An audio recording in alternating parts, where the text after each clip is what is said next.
हाय दोस्तों, ATC electrical coaching में आपका स्वागत है। मैं जितेंद्र सर आज काफ़ी लंबे समय बाद दोबारा लेकर हाजिर हूँ जीके की स्पेशल क्लास।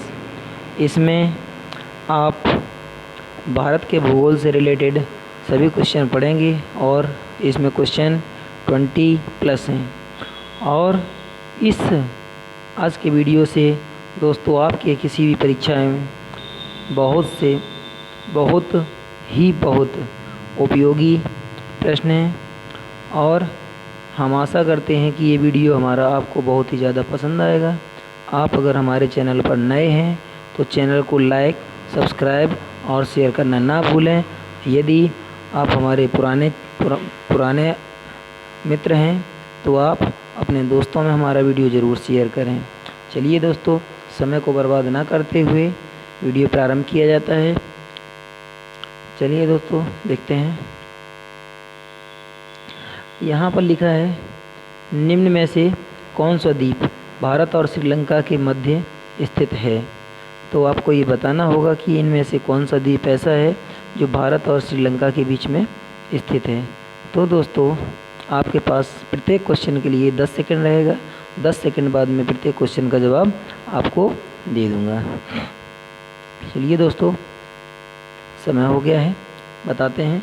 यहाँ पर रामेश्वरम एक ऐसा द्वीप है जो भारत और श्रीलंका के बीचों बीच में है, क्योंकि लक्षद्वीप तो जो है ये अरब सागर में है। लक्षद्वीप अरब सागर में है और एलिफेंटा जो द्वीप या दर्रा हम कह सकते हैं ये श्रीलंका में पड़ते हैं, ठीक है। और ये बीचों बीच नहीं है। तो दोस्तों आपका राइट आंसर है रामेश्वरम। नेक्स्ट क्वेश्चन देखते हैं दोस्तों। हाँ, एक बात और है, यहाँ जो रामेश्वरम है ये हिंदू धर्म का एक पवित्र तीर्थ स्थल है और ये तीसरा पवित्र तीर्थ स्थल है हिंदू धर्म का। तो दोस्तों पहला, दूसरा और चौथा, ये 3 और तीसरा यहाँ पर मैंने बताया आपको रामेश्वरम। तो ये अन्य 3 जो हैं ये कहाँ हैं। तो दोस्तों इनमें से मैं 3 आपको बता रहा, चौथा आप कमेंट करके हमारे पास भेज दीजिए। पहला है आपका बद्रीनाथ उत्तराखंड में, दूसरा है आपका द्वारिका गुजरात में, तीसरा मैंने आपको रामेश्वरम बताया है ये तमिलनाडु में पड़ता है, और चौथा जो आपको बताना है किस राज्य और कौन सा हिंदू धर्म का पवित्र तीर्थ स्थल है। चलिए दोस्तों आगे चलते हैं। नेक्स्ट क्वेश्चन है, सर्वप्रथम इंडिया शब्द का प्रयोग भारत के लिए किस भाषा में किया गया था। तो दोस्तों याद रखेंगे जो इंडिया शब्द है ये ग्रीक भाषा का अक्षर है। तो यहाँ आंसर आपका सी राइट हो जाएगा। याद रखेंगे तो ग्रीक के कुछ लोग आए थे, उन्हीं लोगों ने भारत को इंडिया कहा था क्योंकि इनको अंग्रेज भी कहा जा रहा था। नेक्स्ट क्वेश्चन देखते हैं। अगला क्वेश्चन है, नवंबर 2000 में देश में गठित 3 नए राज्यों के गठन की तिथियों का सही समूह था। तो दोस्तों आपके पास 10 सेकंड है क्वेश्चन का आंसर जवाब देने के लिए। चलिए दोस्तों मैं बताता हूँ। यहाँ इंडिया में जो नवंबर के महीने में 3 राज्य नए बने थे, उन राज्यों का सही क्रम क्या है मैं बताता हूँ। यहाँ आप लोग इसको याद रख सकते हैं। दोस्तों आंसर तो आपका जो है वो सी राइट है, ठीक है। आंसर जो है वो सी राइट है, लेकिन इसको हम कैसे याद रखेंगे ये भी देख लीजिए। इसको याद रखने के लिए हम 1, 9, 15 और यहाँ लग सकते हैं 3600 झार, ठीक है दोस्तों। 3600 झार ऐसे इसको याद रखा जा सकता है। 1 नवंबर सन 2000 को छत्तीसगढ़, 9 नवंबर सन 2000 को उत्तराखंड, ठीक है। और इसके बाद 15 नवंबर सन 2000 को झारखंड राज्य का निर्माण हुआ था।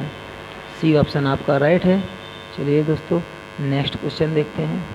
अगला क्वेश्चन है, कोचीन का जुड़वां नगर निम्न में से है। तो कौन सा कोचीन का जुड़वां नगर है। आपके पास 30 से 10 सेकंड है, बता सकते हैं आप। कोचीन का जुड़वां नगर एर्नाकुलम है।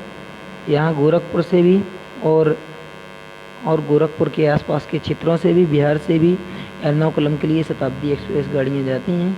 तो दोस्तों याद रखना, कोचीन का एक जुड़वां शहर जो है वो एर्नाकुलम है। ठीक है दोस्तों, इसको याद रखेंगे। एर्नाकुलम जो है वो कन्याकुमारी के पास पड़ता है, लेकिन ये केरल में है। ठीक है दोस्तों, चलिए नेक्स्ट क्वेश्चन देखते हैं। अगला क्वेश्चन है, निम्नांकित में से कौन सा भारतीय राज्य म्यांमार देश की सीमा पर स्थित नहीं है? तो देखेंगे यहाँ पर म्यांमार देश की सीमा पर आपका जो है वो त्रिपुरा नहीं है, क्योंकि त्रिपुरा को त्रिपुरा राज्य को 3 ओर से घेरा हुआ है बांग्लादेश ने। ठीक है, याद रखेंगे, त्रिपुरा को 3 ओर से बांग्लादेश ने घेरा है। ठीक है, तो यहाँ पर ये त्रिपुरा पड़ता है, इधर आपका बांग्लादेश है, इसके ऊपर साइड में इधर आपका असम पड़ता है, और इस साइड में सबसे ऊपर आपका नागालैंड है। नागालैंड से ऊपर आपका पड़ता है यहाँ पर नागालैंड से ऊपर है आपका अरुणाचल प्रदेश, और नागालैंड से नीचे है मणिपुर है, और इसके बाद मिजोरम है। ठीक है, तो दोस्तों याद रखेंगे, इसकी सीमा जो है, त्रिपुरा की सीमा म्यांमार से नहीं लगती है। नेक्स्ट क्वेश्चन देखते हैं। अगला क्वेश्चन दिया गया है, भारत के किस राज्य की सीमा बांग्लादेश से नहीं लगती है? तो दोस्तों याद रखेंगे, भारत के जो मणिपुर राज्य की सीमा बांग्लादेश से नहीं लगती है, क्योंकि मणिपुर जो है ये त्रिपुरा,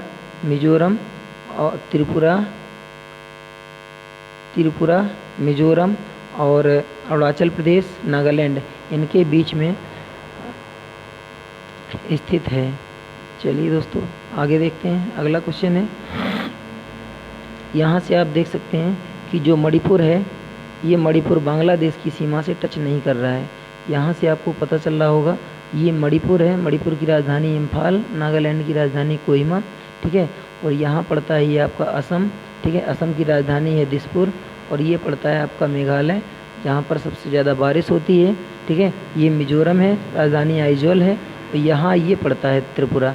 तो दोस्तों ये त्रिपुरा जो है ये पूरा का पूरा बांग्लादेश में है, और मणिपुर की सीमा जो है बांग्लादेश से नहीं लगती है, और त्रिपुरा की सीमा, ठीक है, त्रिपुरा की सीमा इस साइड में किसी भी राज्य से नहीं लगती है, किसी भी देश से नहीं लगती है, केवल बांग्लादेश से लगती है। ठीक है दोस्तों, ये असम राज्य यहाँ पर बीच में आया है, तो आप याद रखेंगे यहाँ पर 2 नदी द्वीप, माजुली और उमानंद, ये असम राज्य में ही ब्रह्मपुत्र नदी में है। माजुली जो द्वीप है वो विश्व का सबसे बड़ा, ठीक है, कौन सा द्वीप? माजुली द्वीप है, विश्व का सबसे बड़ा नदी द्वीप है।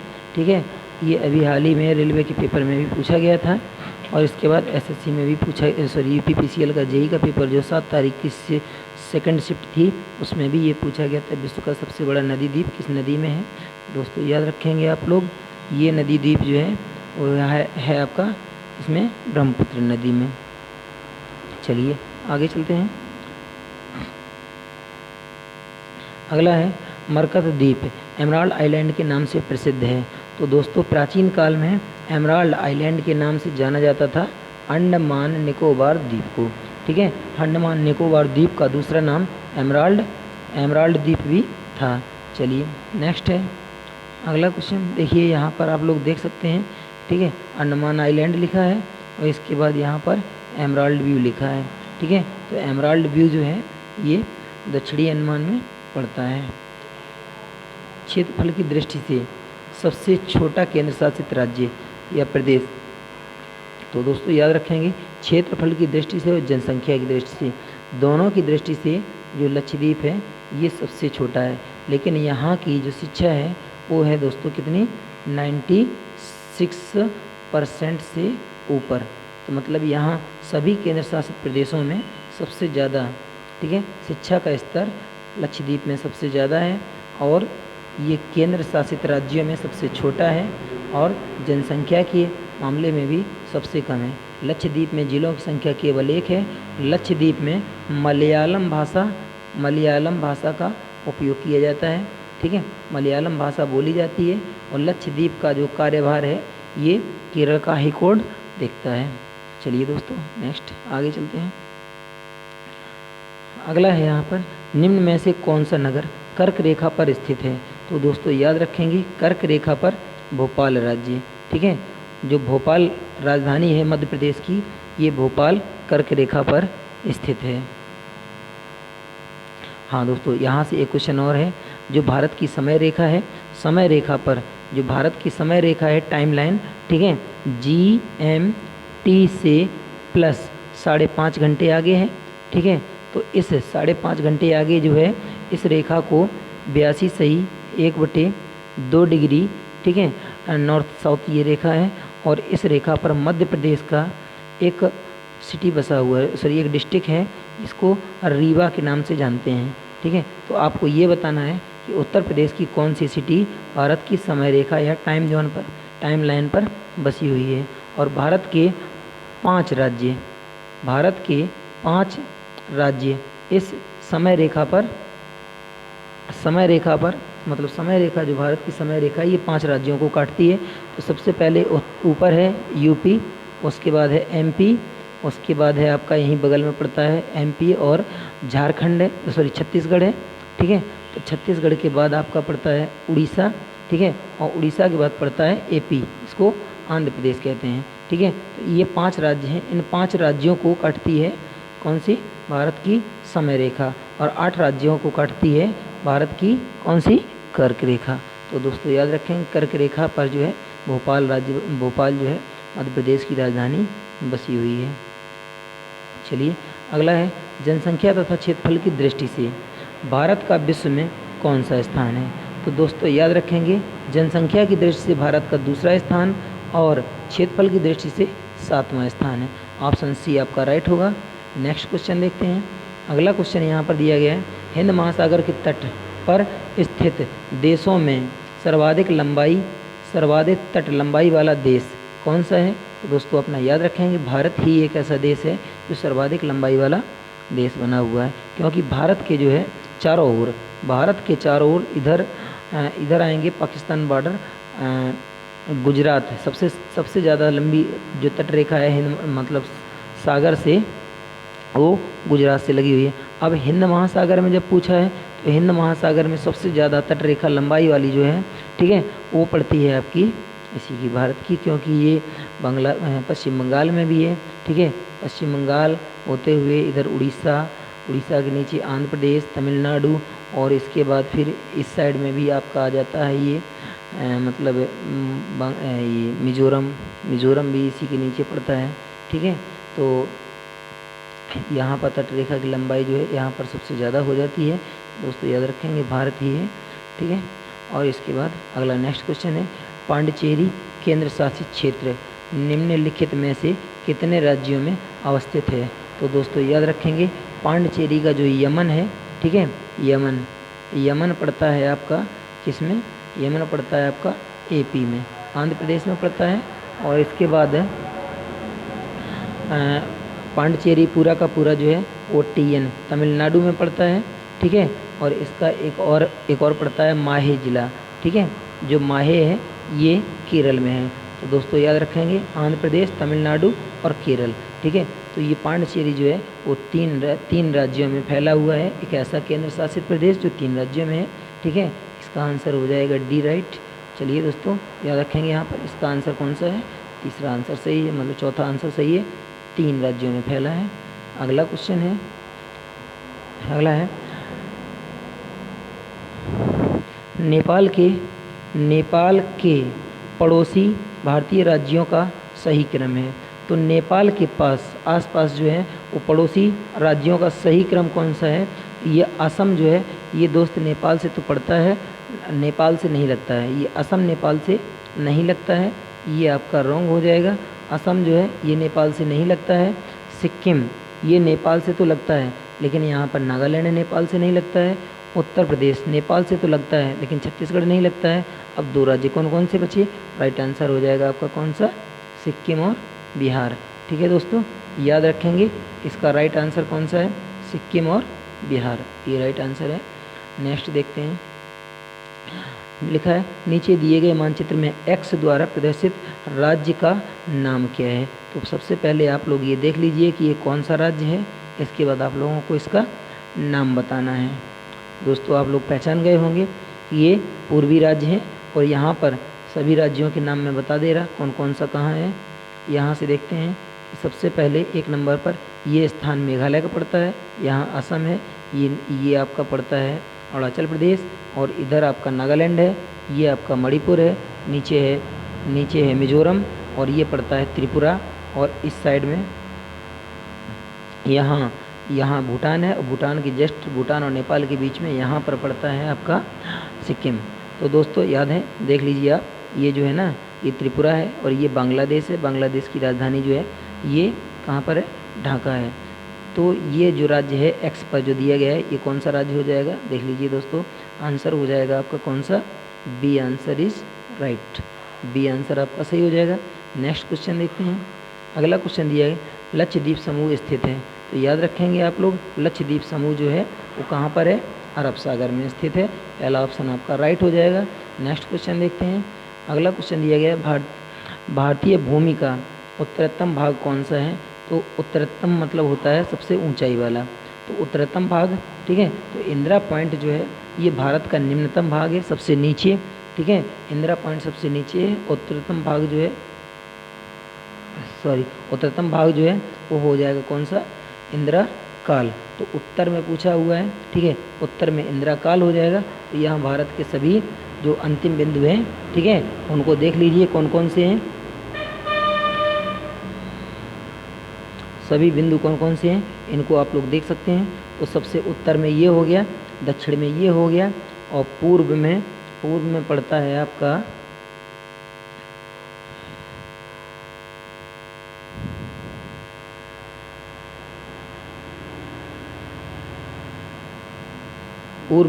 आपका किविथु, ठीक है, किविथु याद रखना।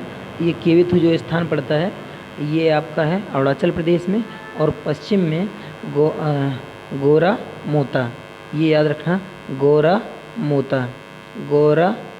मोता ये स्थान कहाँ पर है, ये स्थान आपका पड़ता है गुजरात में। तो ये भारत के अंतरिम 4 बिंदु हैं, इसको याद रखना है। आपका सही आंसर है इसका बी।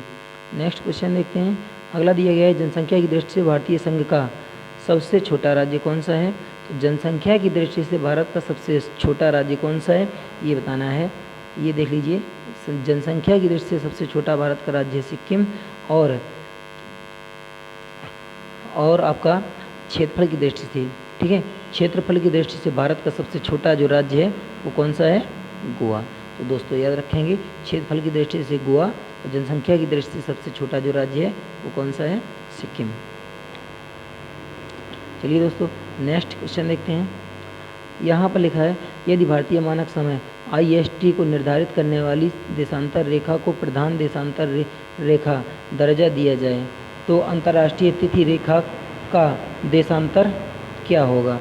तो याद रखना दोस्तों, अंतर्राष्ट्रीय तिथि रेखा का जो देशांतर होगा वो होगा कितना, 82.5 सही, मतलब 82 डिग्री 30 मिनट पूर्वी देशांतर, ये इसका राइट आंसर है, ठीक है।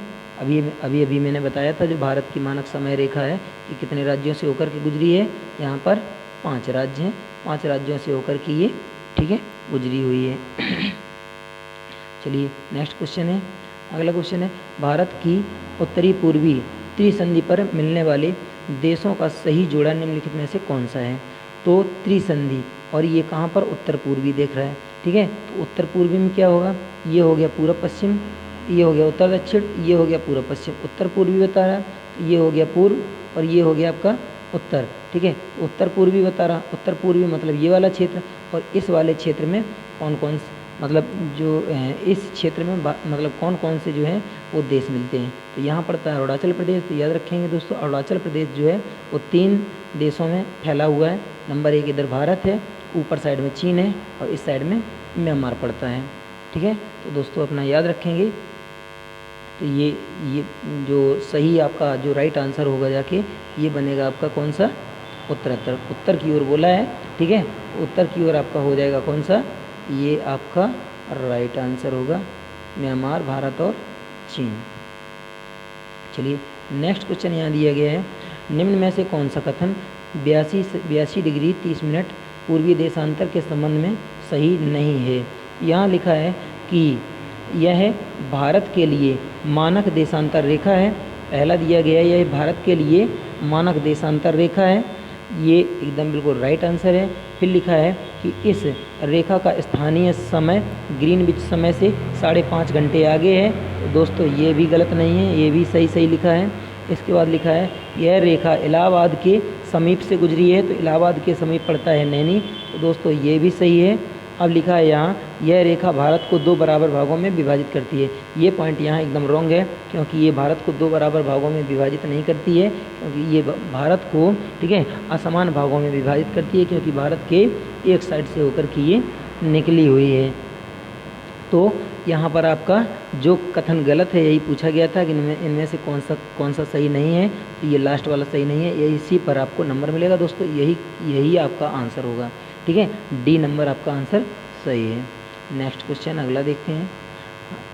हाँ दोस्तों, अगर आप हमारे चैनल पर नए हैं तो बने रहिए, लगे रहिए और कंटिन्यू देखते रहिए दोस्तों हमारा चैनल, और सब्सक्राइब लाइक करना ना भूलें।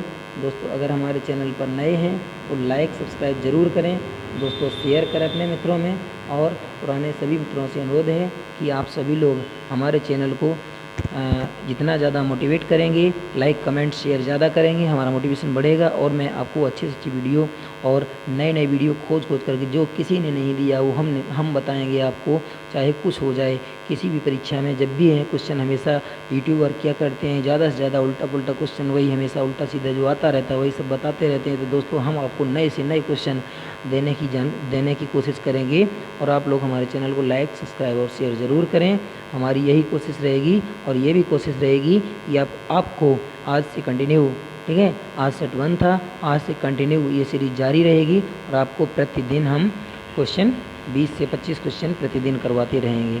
चलिए दोस्तों, अगर हमारे चैनल पर नए हैं तो कंटिन्यू दोस्तों बने रहिए, और चैनल को लाइक सब्सक्राइब और शेयर करना ना भूलें। तो दोस्तों विशेष याद रहे, हमारे चैनल को शेयर सब्सक्राइब और लाइक ज़रूर करना है। चलिए दोस्तों, यहाँ लिखा है निम्न में से कौन सा स्थान भूमध्य रेखा के सबसे निकट है। तो दोस्तों याद रखना, भूमध्य रेखा के सबसे निकट जो स्थान पड़ता है ये कौन सा है, इंदिरा पॉइंट। इंदिरा पॉइंट जो एक ऐसा स्थान है जो भूमध्य रेखा के सबसे निकट पड़ता है। तो ये भूमध्य रेखा कितने डिग्री पर है, 0 डिग्री पर है। तो दोस्तों भूमध्य रेखा कितने डिग्री पर है, 0 डिग्री पर है, और भूमध्य रेखा 0 डिग्री पर है, और ये इंदिरा पॉइंट कितने पर पड़ता है, 6 डिग्री 45 मिनट पर। ठीक है, और ये कन्याकुमारी कितने पर पड़ता है, ये 8 डिग्री 4 मिनट पर पड़ता है। ये तो ज़्यादा हो गया, तो इसके सबसे 0 के करीब कौन सा हुआ, यही हुआ, ये अगाती है, ये तो बहुत ऊपर ऊंचाई पर है, और ये मिनिकॉय कवरत्ती और ठीक है मालदीव, मिनिकॉय कवरत्ती ठीक है, और मालदीव ये सभी अरब सागर की तरफ हैं। तो दोस्तों मिनिकॉय और कवरत्ती ये सभी जो है ना लक्षद्वीप के भाग हैं। तो ये लक्षद्वीप जो है ये तो और ऊंचाई पर है। तो सबसे निचला स्तर जो है वो इंदिरा पॉइंट का है, और यही भारत का दक्षिणी अंतिम बिंदु भी है। ठीक है दोस्तों, तो भूमध्य रेखा के सबसे करीब वही होगा जो भारत का सबसे दक्षिणी अंतिम बिंदु होगा। तो यहाँ आंसर हो जाएगा आपका Indira point, C option right है। अगला देखते हैं। चलिए दोस्तों, थैंक यू फॉर वाचिंग। हमारा वीडियो आपको कैसा लगा, अगर हमारा वीडियो आपको अच्छा लगा हो तो लाइक सब्सक्राइब शेयर करना ना भूलें। दोस्तों मैंने एक बुक भी लिखी है जो इलेक्ट्रिकल के लिए, इलेक्ट्रिकल के किसी भी परीक्षा के लिए, चाहे वो ए का परीक्षा हो, चाहे जेई का परीक्षा हो, चाहे वो आपका TG2 का परीक्षा हो, यहाँ निम्न पैटर्न तो लिखा हुआ है, लेकिन इसके अंदर जब किसी के अंदर झांक करके देखेंगे तभी आपको पता लगेगा कि कौन कितनी गहराई में है। बुकें तो दोस्तों मार्केट में बहुत सी हैं, लेकिन इस बुक को एक बार अगर आप देख लेंगे तो हर एक बुक से आपको ये बुक डिफरेंट लगेगी। और इस बुक में 100+ ट्रिक्स लिखी गई हैं। ट्रिक्स तो बहुत लोग बताते हैं, लेकिन जीके और अदर की ट्रिक्स बताते हैं, लेकिन टेक्निकल की ट्रिक्स लोग वही बताते हैं जो हमेशा रटाया है, जो सब लोग जानते हैं। तो दोस्तों मैंने इस बुक में 100 से ज़्यादा, लगभग 120 के आसपास इसमें ट्रिक होंगी। तो दोस्तों याद रखना, अगर आप टेक्निकल से हैं, इलेक्ट्रिकल इंजीनियरिंग से, UPPCL या इलेक्ट्रिकल से कोई भी तैयारी कर रहे हैं तो बुक को लेना ना भूलें। बुक अमेजन पर उपलब्ध है, और बुक को हमारी कोचिंग से भी प्राप्त किया जा सकता है। दोस्तों कोचिंग का नाम और मोबाइल नंबर हमारा यहाँ पर है, ठीक है, दे सकते हैं। चलिए, thank you for watching my video. दोस्तों धन्यवाद।